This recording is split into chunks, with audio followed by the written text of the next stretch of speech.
Right, track 3 on the album is The Lovers of Porthgwarra Cove. This is another story I came across. I mean, these are all the stories that we've done are based around Cornish coast paths, walks and stuff that we, and Porthgwarra's an amazing place in Cornwall, and it's just this beautiful little cove. It used to be called Sweetheart's Cove. And the story about that is, I think she was called Nancy, this girl. She was the daughter of the landowner at the time, and she fell in love with one of the local fishing boys. I can't remember his name off the top of my head. Anyway, let's call him Frank. Or Sid. No, we can't call him Sid and Nancy, can we? That just confuse the issue. No, we'll call him Frank. Anyway, the local landowner didn't like the fact that she was sort of falling in love beneath her station. It was a bit of hang on a minute, we've got plans for you, my lovely. You don't go, So he managed to, with his influence and power, managed to get the young lad sent away on the ships.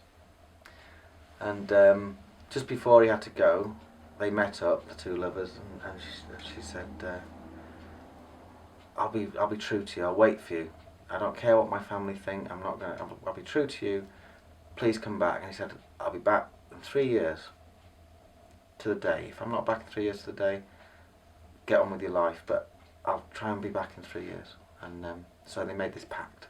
He was sent off on the packets to go all over because they sailed all over the world from Cornwall. And she got really depressed. By all accounts, she started just sitting on the cliffs, looking out to sea, waiting for Frank to come back, and she'd be sitting there, and they couldn't console her. They threw parties for her, but nothing. She just really withdrew into herself and sat there. And 3 years to the day, she was sitting on the rock, watching the tide come in, and her auntie was watching her from the house because everyone tried to keep an eye on her, make sure she was all right.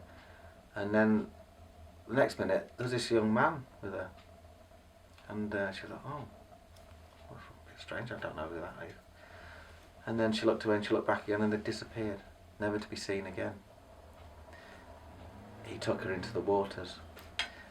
The story came back that her lover, we called him Frank, didn't we? Her lover drowned at sea that very day that she disappeared off the rocks at the cliffs. I thought, that's another lovely story, isn't it? It's all a bit macabre, isn't it, really? But there you go. All good stories are a bit macabre, I think. Song number 4 is Jenny and the Changeling. Another quite sad tale, really, of Jenny Treyer, who lived at Chapel Cambrai up near Penzance. When in Cornwall, I suppose quite a lot of places across the world, there's this belief in changelings. It's where the spirits and goblins and spriggans will take a human baby and change themselves into the form of a human baby. Not identically, but enough to fool a tired working mum. Just so that they can get some breast milk and be looked after, be nursed, have a bit of downtime, chill out, and then, life's a good one. So this story of Jenny Treyer, and the story was, if you treated the baby badly, the spriggan or the goblin or whatever it is, would not want to be there anymore and return your real baby. So whenever a baby got upset or cried a lot or went off eating or for any reason wasn't sleeping, they was, it's been got by the changelings. Give it a bit of mean treatment. And it sounds awful, but this is what went on. And this particular case was documented. Jenny Treyer, and she was told to take it to Carnooney Well and dip it down the well. on a moonlit night, which she did, and it didn't do any good. He was still crying and screaming and all the rest of it. So the next time, the elders of the village said, when the fire's gone out at night, throw the baby on it and whack it with a broomstick. She tried that, still didn't work.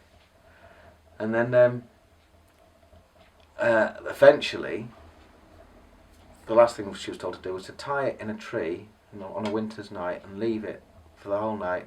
Come back to it in the morning. The spring definitely won't want to be there then.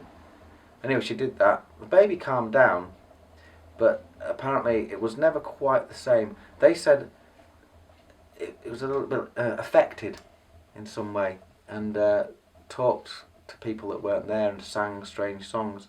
Now, the reason they thought that they talked to strange people that weren't there and sang strange songs is because they've been affected by the fairy folk, and they were a little bit on the magical side.